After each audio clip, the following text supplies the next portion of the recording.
ये रावण जो था जिसे राम जी ने मारा, ये रावण पिछले जन्म में प्रताप भानु नाम का एक राजा था, उसी की कथा तुलसीदास जी लिख रहे हैं। हाँ, प्रताप भानु नाम का एक राजा था जिनके भाई का नाम था अरिमर्दन। प्रताप भानु बड़े धर्मात्मा राजा थे, ब्राह्मणों की बड़ी सेवा किया करते थे,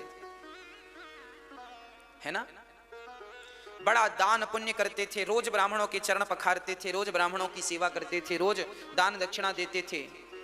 अच्छा, पहले हमारे भारत में ऐसा ही हुआ करता था, हम लोग ना बड़े दानी हुआ करते थे, पहले धर्मात्मा हुआ करते थे, पहले हमारा शरीर परोपकार के लिए हुआ करता था पहले। पर आजकल पता नहीं कैसी हवा चली है, आज के जमाने में लोग परोपकार करना भूल गए हैं।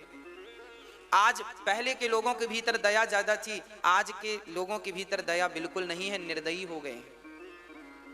निर्दयी ना होते तो बताओ बेटा माँ बाप को घर से क्यों निकालते हैं ना। प्रताप भानु नाम के एक बढ़िया राजा थे, बड़े दानवीर थे, बड़े ब्राह्मण भक्त थे, समाज की सेवा करते थे, दीन दुखियों पर ध्यान रखते थे, गरीब बेटियों का विवाह ऐसी कराते थे, बहुत अच्छे थे, गायों का दान करते थे, भंडारे कराते थे, उनके घर अन्न क्षेत्र चलता रहता था, कोई आओ कोई भी खाओ, कभी अन्न क्षेत्र 24 घंटे में बंद नहीं होता था, दिन रात खाओ, दिन रात प्रसाद पाओ, है ना। ऐसे प्रताप भानु नाम के एक राजा थे। अच्छा, राजा को अब थोड़ा थोड़ा लोभ आने लगा। प्रताप भानु को क्या आने लगा? लोभ। अब देखिएगा, जब तक आप अच्छे हैं तब तक ही आप अच्छे हैं, जब तक आपके विचार अच्छे हैं तब तक ही आप अच्छे हैं, और आपके अंदर थोड़ा भी कुविचार गया तो आप बुरे हो जाते हैं। सुनिएगा प्रताप भानु के संग क्या हुआ। प्रताप भानु बड़े अच्छे थे, अब वो आसपास के राजाओं को जीतने लग गए। चलो अच्छा था, पहले के राजा महाराजा युद्ध करते थे, वो अपने आप को सर्वश्रेष्ठ कहलाना चाहते थे, राजाओं से युद्ध करते, सबको पछाड़ देते, इतने बलवान थे प्रताप भानु, तेजस्वी थे, कोई राजा टिकता ही नहीं था उनके सामने। बहुत सारे राजाओं को हरा हरा करके इन्होंने कोई को जेल में डाल दिया, किसी को यूं ही भगा दिया, और पूरा एक छत्र, पूरी दुनिया पर एक राजा थे प्रताप भानु। उस जमाने में समस्त भारत पर उनका शासन चलता था, डंका बजता था प्रताप भानु का। एक दिन प्रताप भानु जंगल शिकार खेलने चले गए। सुनिएगा, शिकार खेलने गए ही थे कि प्रताप भानु के जो सैनिक थे, मंत्री जन थे, उनसे वो बिछड़ गए, क्योंकि एक सुअर दिखाई पड़ा, जंगली सुअर, उससे मारने के चक्कर में। अच्छा, पहले के राजा महाराजा ना ऐसे मार मार के अपना निशाना पक्का करते थे, तो वो सुअर, अच्छा वो जो सुअर था ना, वो एक राक्षस था, राक्षस ही सुअर बन के प्रताप भानु को अपनी ओर आकर्षित कर रहा था। प्रताप भानु को पता नहीं चला। प्रताप भानु घनघोर जंगल में प्रवेश कर गए, उनकी सेना, मंत्री, संतरी सब रह गए, और अकेले प्रताप भानु सुअर के पीछे पीछे गए। अब वो सुअर तो मिला नहीं, जंगल झाड़ियों में गायब हो गया, पर प्रताप भानु रास्ता भटक गए। सूर्य अस्त होने का समय था, दूर दूर तक कोई रास्ता नहीं, सन्नाटा ही सन्नाटा था। प्रताप भानु कांप गए, लगता है मेरा अंत आ गया। इस घनघोर जंगल में प्राणों को बचा पाना बड़ा कठिन है, क्योंकि यहाँ भयंकर जानवर रहते हैं। तभी प्रताप भानु को नजर आया एक कुटिया नजर आई, घास की कुटिया। प्यास लगी तो उस कुटिया की तरफ गए, पहुंच गए, वहां पानी पिया प्रताप भानु ने, और देखा तो जंगल, घनघोर जंगल में एक साधु बैठे थे, बड़ी बड़ी जटाएं थीं। अच्छा, ये जो साधु था ना, ये नकली साधु था, ये वही साधु था जिस साधु को प्रताप भानु ने युद्ध करके पराजित। राजा लोग पहले हार जाते थे ना, तो शर्म के मारे अपने नगर नहीं जाते थे कि मैं कैसे मुंह दिखाऊंगा, हार के आ गया, लोग ताने मारेंगे, तो बहुत सारे राजा जंगल में बाबाजी बन जाते थे। उन्हीं में से ये एक बाबाजी थे, नकली साधु। हारा, प्रताप भानु से हारा हुआ साधु था, 10 साल पहले हारा था, 10 साल से इस जंगल में था, बाल बाल बढ़ा लिए थे और जंगल में रहता था। जब इस साधु ने देखा, कपटी साधु ने, ये तो प्रताप भानु है, अब उससे बदला लेने का मौका। याद रखियो मेरी माँ, ये शास्त्र हमें कुछ सिखा रहे हैं, जीवन में दो लोगों को कभी कमजोर नहीं समझना चाहिए। पहला अपने रोग को, रोग, और दूसरा शत्रु, दुश्मन। शत्रु से सदा सावधान और रोगों से सदा सावधान। रोग पिछले महीने हुआ था, अब ठीक हो गया है, ठीक हो गया है, फिर भी सावधान रहना, फिर से पनप सकता है। इसलिए उसे समूल जड़ से नष्ट करने का प्रयास करना चाहिए। इसलिए शास्त्र सावधान करते हैं, बिल्कुल सावधान। अपने शरीर का भी हाल चाल देखते रहो, कहां क्या गड़बड़ हो रहा है, किस अंग में प्रॉब्लम चल रही है, तुरंत डॉक्टर को दिखाओ, तुरंत उसका इलाज कराओ, देर ना करो। पहले के लोग बड़े आलसी होते थे, बुखार आज चढ़ी है, चलो कल तक उतर जाएगी, कल भी नहीं उतरी, चलो परसों उतर जाएगी, अब चलो 5 दिन हो गए, अब डॉक्टर को दिखाते हैं। जब तक दिखाए तब तक बहुत काम बिगड़ गया। रोग को हल्के में ना लो, तुरंत इलाज करो। शरीर में कोई भी बीमारी है, तुरंत डॉक्टर से परामर्श करो, उचित डॉक्टर से मिलो, अच्छे डॉक्टर से। दुश्मन देखो बैठा था प्रताप भानु का इंतजार करने जंगल में, और संयोग देखिए गोस्वामी जी तो दोहा लिख रहे हैं, तुलसी जसी भवितव्यता तैसी मिलय सहाय, आपुन आवय ताहि पहीं ताहि तहां ले जाय। अभी मैं इसका अर्थ आगे करूंगा। जब प्रताप भानु वहां गए तो वो साधु कपटी पहचान गया, पर प्रताप भानु ना पहचान पाए कि ये वो कपटी साधु है। प्रताप भानु ने देखा कोई संत जंगल में हाथ जोड़ के खड़े हो गए, महात्मा जी आप इस घनघोर जंगल में रहते हैं कब से? तो देखो कपटी साधु ने अपना परिचय दिया। प्रताप भानु ने कहा आपका नाम क्या है? उन्होंने कहा हमारा नाम एक तनु है। एक तनु क्या ना अर्थ इसका?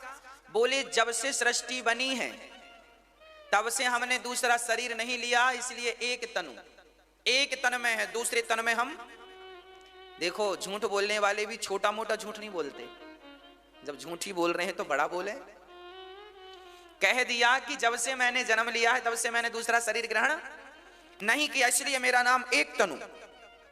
अब प्रताप भानु तो बड़े आकर्षित हुए, वाह आप तो दिव्य महापुरुष हैं, आप तो बड़े दिव्य महापुरुष। अच्छा आप कब से हैं? बोले हमारे सामने सतयुग त्रेता द्वापर कलयुग कई बार बीत गए, हमारे सामने सारे युग बीत गए। प्रताप भानु तो और आकर्षित हुआ, वाह आप तो बड़े महापुरुष हैं, बड़े महापुरुष हैं। अच्छा ना, पाखंडी लोग ऐसे ही परिचय देते हैं अपना। आप लोग सावधान, मार्केट में भी ऐसे बहुत बाबा मिल जाएंगे आपको जो अपने आप को यही कहेंगे हम ही भगवान हैं, पौंड्रक जैसे, हम ही भगवान हैं। भगवान क्या है? हम ही भगवान। लोग कहते हैं बड़े बड़े बाबा, एक बाबा जी तो मंदिर में भगवान बने पूज रहे हैं, ये भी एक तनु कह रहे हैं अपने आप को, और आप पूज रहे हैं। इन बाबाओं की गलती नहीं है। देखो ना प्रताप भानु ने अब क्या गलती की। प्रताप, अरे गुरुजी आप तो महान हैं। हाँ हाँ बेटा हम तो महान हैं, बोल तुझे क्या चाहिए? प्रताप भानु ने कहा आप ऐसी कृपा करो हम भी ना मरें। आप नहीं मरते हैं तो हम भी ना मरें। जैसे गुरु वैसे ही चेला। तुलसी जैसी भवितव्यता तैसे ही मिले सहाय। चेले ने कहा, प्रताप भानु ने कहा गुरुजी हम भी अमर हो जाएं। एक तनु ने कहा किया अमर, जा तू अमर हो जाएगा, पर काम करना पड़ेगा कुछ। और मांग क्या चाहिए? बोले हमारा यश कभी खत्म ना हो, हमारी संपत्ति संपदा बनी रहे, हम अमर हो जाएं। गुरुजी कहते हैं सब कुछ मिलेगा, पर सुनो ये सब तब मिलेगा जब तुम ब्राह्मणों की सेवा करोगे। जाओ 1,51,101 ब्राह्मणों का भोजन कराओ। 1,51,101 ब्राह्मणों का भोजन कराओ, और भोजन कराने में बढ़िया मालपुआ, रबड़ी, रसमलाई, रसगुल्ले परोसना 56 प्रकार का, और सबको बड़ा दक्षिणा देना। फिर ब्राह्मण आशीर्वाद देके तुम्हें अमर बना देंगे। अच्छा ठीक है, पर एक तनु तो कपटी साधु थे।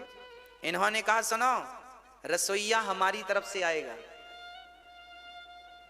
भोजन बनाने वाला हमारी तरफ से आएगा। अब सुनना, प्रताप भानु सुरक्षित अपने नगर आए और गुरुजी पे विश्वास हो गया कि गुरुजी तो एक तनु मरे नहीं, हमें भी अमर बना। देखो लालच, आदमी जितना उतने में संतुष्ट नहीं है। यदि उतने में संतुष्ट होता तो जरूरत ही नहीं थी माथा पच्ची की, पर मैं भी अमर हो जाऊं, अमर हो जाऊं। इस लालच से प्रताप भानु ने ब्राह्मणों को बुलाया और वो भंडारी, जो साधु ने भंडारी वो राक्षस को भेजा जो सुअर बना था, वो माया दानव था। वह दानव ने भोजन में ब्राह्मणों का मांस परोस दिया। प्रताप भानु को लगा भंडारी हमारे गुरुजी भेजे हैं तो बढ़िया बनाएंगे, सामग्री दे दी। पर उसने गाय का मांस, बकरे का मांस और ब्राह्मणों को मार मार के, ब्राह्मणों का मांस पका के, और ब्राह्मण जब भोजन करने बैठे तो ब्राह्मणों की थाली पे ब्राह्मणों का मांस परोस दिया, गाय का मांस परोस दिया। और ब्राह्मण बड़े अच्छे थे। ब्राह्मणों ने कहा प्रताप भानु तो धर्मात्मा राजा है, ये तो बढ़िया खवाएगा। ब्राह्मण खाने ही वाले थे। अच्छा, भोजन बनने के बाद पता नहीं चला कि ये मांस है ना भाई। कोई बहुत विद्वान व्यक्ति के घर हम जाएं, पंडित समझदार व्यक्ति के घर जाएं, धर्मात्मा के घर, तो हम ये थोड़ी उम्मीद करेंगे कि वो हमें मांस परोसेगा। हमें तो यही लगेगा बढ़िया 56 भोग परोसेगा। सारे ब्राह्मण भोजन पर बैठे हैं, 1.5 लाख ब्राह्मण भोजन पर बैठे हैं, और प्रताप भानु के भंडारी ने क्या परोस दिया? मांस परोस दिया। ब्राह्मण खाने वाले थे, पर वो ब्राह्मण बड़े तपस्वी थे। उन ब्राह्मणों का सत्य नष्ट ना हो जाए। यदि मांस खा लेंगे तो उनका सत्य नष्ट हो जाएगा। तब आकाशवाणी हो गई। देखो उस जमाने में देवता, जब आप अपने धर्म की रक्षा करते थे ना, तो धर्म भी आपकी रक्षा करता था। धर्मो रक्षति रक्षिता। तब आकाशवाणी हो गई, ब्राह्मणों ये भोजन उचित नहीं है, इसमें ब्राह्मणों का मांस है। अब सारे ब्राह्मण खड़े हो गए और आग बबूला हो गए। अरे धर्म राजा प्रताप भानु, तुमने हमारा धर्म नष्ट करने के लिए बुलाया? जाओ, हम सभी ब्राह्मण तुम्हें श्राप देते हैं, तुम राक्षस हो जाओ। क्या बन गए? राक्षस।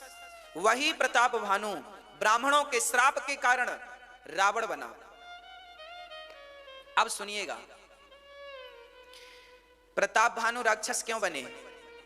क्योंकि उनके अंदर लोभ आ गया। क्या आ गया? लोभ। पाप के बाप का नाम क्या है? पाप के पापा का नाम। पाप की शुरुआत कहां से होती है? लोभ से। कोई आपसे पूछे कि पाप का बाप कौन है, तो पाप का बाप है लोभ।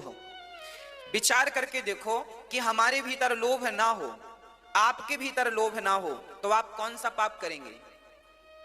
करेंगे? आज लोग मर्डर कर रहे हैं, पीछे लोभ है। सुपारी मिलती है, पैसा मिलता है, लोग मर्डर कर देते हैं। हाँ, होता है कि नहीं? आज दुष्कर्म होते हैं, वो भी एक लोभ है। उन्हें सुख मिलता है उस काम से तो करते हैं। मतलब हर कार्य के पीछे, हर बुराई के पीछे हम, अब आप बताना, आप झूठ बोलते हैं तो किस लिए? आपके अंदर यदि लोभ ना हो तो क्या आप झूठेंगे? मतलब आपके भीतर यदि लोभ आ गया ना मेरी मां, तो आप पाप करने लग जाएंगे। यदि पाप को मिटाना है तो पाप को मत मिटाओ, अपने लोभ को मिटा दो, पाप मिट जाएगा। पाप का तो कोई अस्तित्व ही नहीं है। पाप की मूल तो लोभ है, लोभ मिटा दो, खत्म।